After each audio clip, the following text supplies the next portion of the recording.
Well, we've talked about standing posture. The next thing we want to do is we want to talk about seated posture.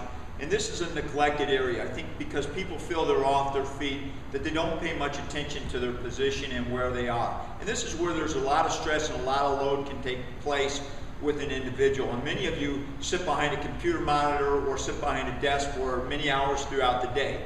Seated posture and positioning is very important. So the first thing that we're going to talk about is, again, we're going to start with the feet. Where's the placement of the feet? Let's make sure that we have a good angle at our knee, that we have a nice 90-degree angle. You'll see Joel here has a nice angle at his hip and knee. He's at a good 90-degree angle. We want him to keep his feet nice and straight, as we talked about in the previous section, turning both feet straight ahead.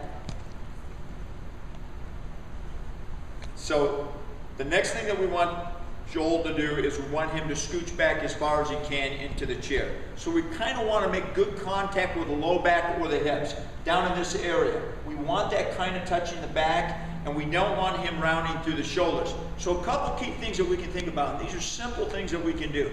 If we're talking about a keyboard, we're typing on a keyboard, we don't want him stretching too far. So we need to bring that keyboard out into a level right here. We want a slight bend at the elbows so he's not reaching forward or not reaching out.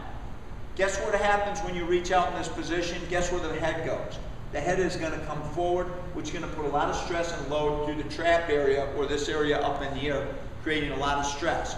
Hold that position for 20 minutes to a half an hour or an hour, and you're going to feel a lot of strain in that area. You're going to be sore at the end of the day.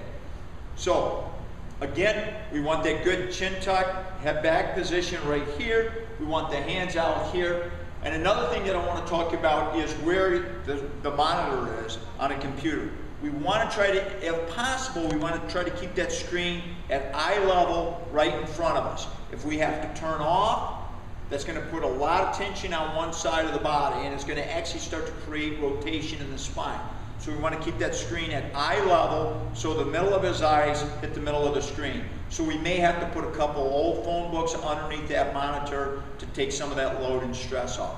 So this is a good neutral position that we want to work from. The other thing that I want to caution you about is periodically, if you find that you're sitting for more than 20 minutes to a half an hour, you should stand up. A good technique that I tell people to do is every time the phone rings, providing it's not ringing all day long, is to stand up when you take a phone call. That will get you up out of your seat, allow you to stretch out and change your position.